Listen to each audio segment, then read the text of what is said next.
Eu sou a Valentina Pulgarí e essa é a segunda parte do nosso especial Warner Invade Japão. A gente tá aqui em Tóquio e a gente trocou os monstrinhos por um grande monstro. Agora, na segunda parte, a gente vai acompanhar um pouco sobre o lançamento do filme Godzilla 2, Rei dos Monstros. Is there another creature that might stand a chance against him?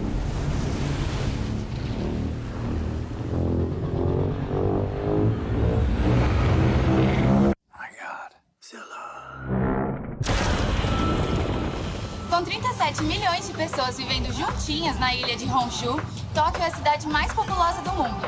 É por isso que ela é o cenário perfeito para o filme do nosso monstro, Godzilla.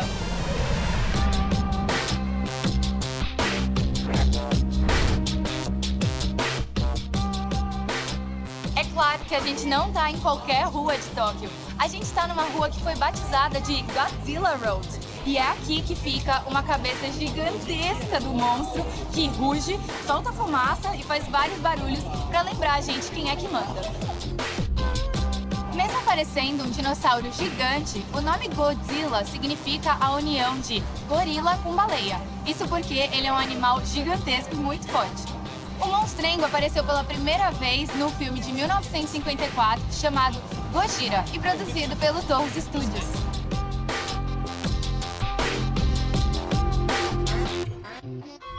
Godzilla 2, Rei dos Monstros, na verdade, é a 7ª versão hollywoodiana dessa franquia. O nome desse filme, na verdade, é uma homenagem ao filme de 1956 que chamava Godzilla, King of the Monsters.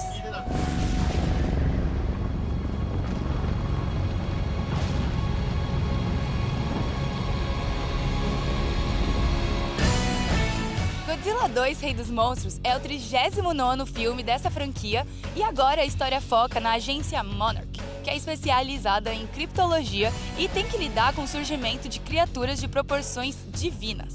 Considerados lendas, esses titãs acordam e partem para uma disputa para ver quem é o mais poderoso da Terra, e um conflito que vai deixar a população humana em risco. O filme traz alguns dos personagens mais populares da série, como o Mothra, o Rodan e o grande inimigo do Godzilla, o Rei Ghidorah. We stop this Ghidorah, we stop them all. E agora a gente viaja para Atlanta para ver o que a Carol Moreira fez visitando o set e conversando com alguns dos atores. The mass extinction we feared has already begun. And we are the cause. Hoje, a Warner vai levar você até os bastidores do filme mais recente dessa franquia, para dar uma olhada nessa superprodução. A gente vai mostrar todo o trabalho que é necessário para dar vida a esse monstro gigantesco, barulhento, feroz, mas é muito querido por nós. Eu sou a Carol Moreira e seja bem-vindo ao set do novo filme do Godzilla. Oh, yeah, sure. Let's bring him in for a beer. No, this time we join the fight.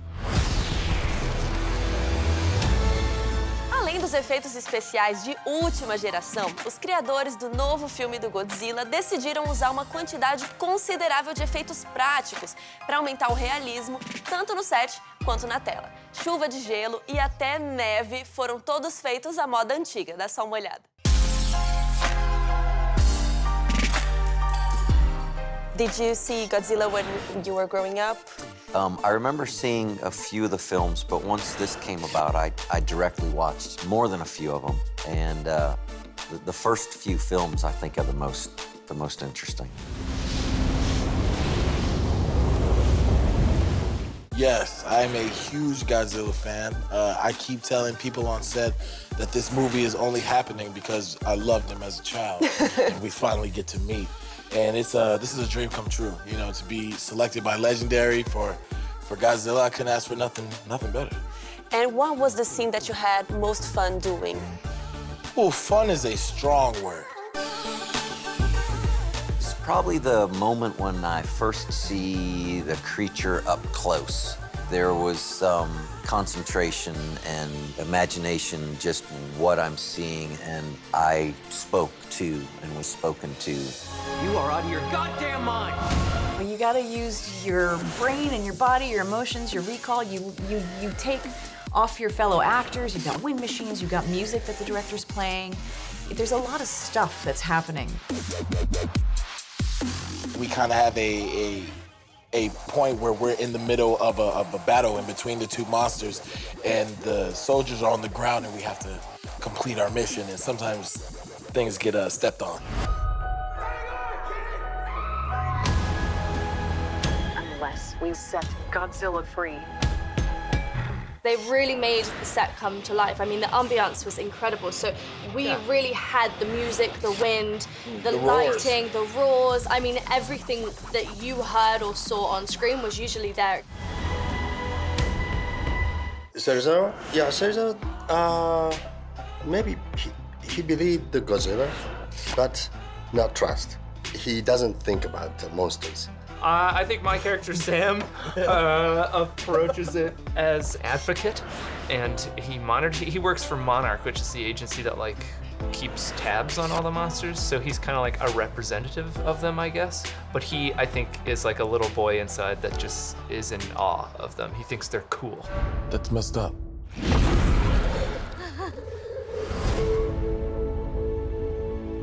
Barnes, you know, Chief Warrant Officer Barnes, he's just trying not to die. He signed up for the military to fight humans, and then all of a sudden, when we find out that monsters are real, Monarch has a division of military. You know, we're on the low, and it's just about surviving, making sure the mission is completed, and trying to figure out what are these Titans here for.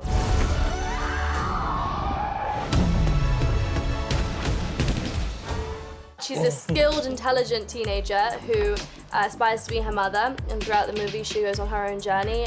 It's kind of a coming-of-age story for her, growing up in the world of monsters, and her relationship with Godzilla is minimal until it becomes maximum.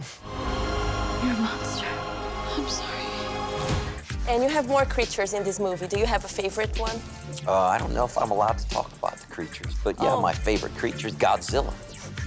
Yeah, you crazy? It's Godzilla. Long live the king. I think Godzilla has an intelligence and a wisdom to him that he's not given a lot of credit for.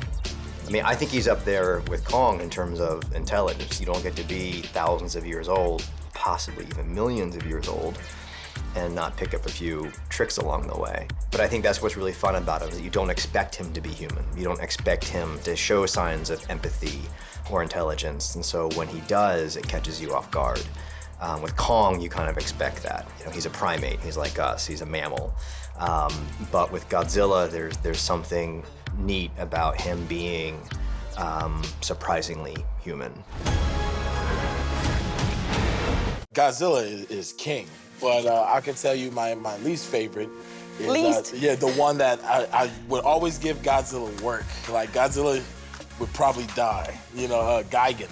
Gigan is a problem. He's got the saw on his belly. Mecha Godzilla is always that's always a treasure. And of course, to have King Ghidorah in the second film, it's like nerd heaven here. Rodan, Mothra, King Ghidorah, they're like Toho's all-stars. Because like they were the first ones to team up in the original classic series. This is Godzilla's world. We just live in it. For this movie, did you want it to make it different from the first one, or more like the same looks? Definitely not going for the same look, because it's a very different story. And the heart of the story, supporting the monsters, of course, is we spend a lot of time in the Monarch organization headquarters, which is what the environment that we're in is. There are definitely some moments that we've never seen in a Godzilla film before, but I think always belonged in a Godzilla film. Our planet will perish. And we're supposed to be underwater here. Yeah, deep, buried in a mountain. So what did you think that reflects that? What were you thinking when you conceived it? Well, we knew to be buried in a mountain underwater and to be able to protect yourself against monsters who might come after you, you have to have some pretty substantial engineering. This couple invented an incredible piece of machinery and technology called the Orca, and it's able to communicate and even calm these monsters. As a husband-wife couple, they have experienced a certain loss. They lost a child, and so that grief has propelled them in opposite directions in terms of how we want to relate to these creatures. It's man with the best of their technologies and philosophies trying to cope with nature at its most raw. And Monsters. they said the movie is about myth and technology mixing together, so it kind of reflects that, Yes, right? it is.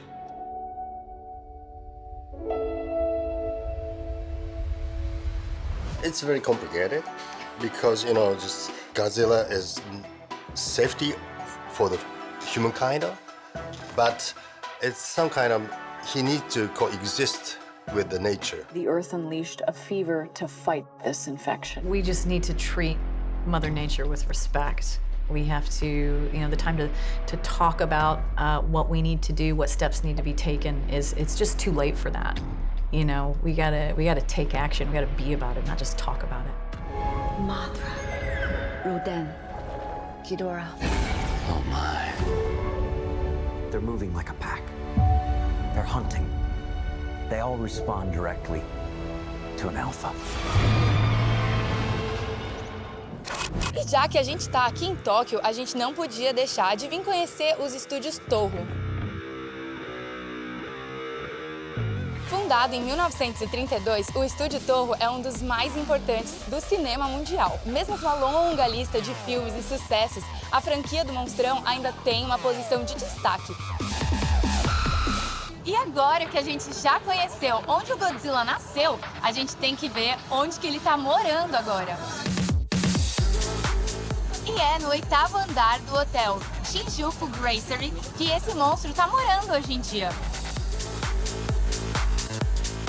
Além de quartos temáticos, o hotel ainda conta com um restaurante dedicado ao Godzilla, cheio de pratos e sobremesas estilizadas. Inclusive, a gente até viu um Godzilla pequenininho de chocolate. E esse Inside Warner especial termina por aqui. Eu espero que todo mundo tenha amado tanto quanto eu o nosso passeio por Tóquio e que agora você fique muito animado para sair correndo para os cinemas e assistir Godzilla 2, Rei dos Monstros.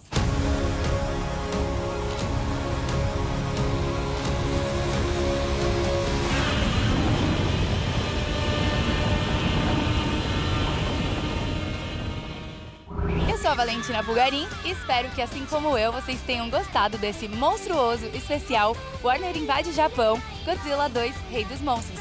Um beijo grande e sayonara!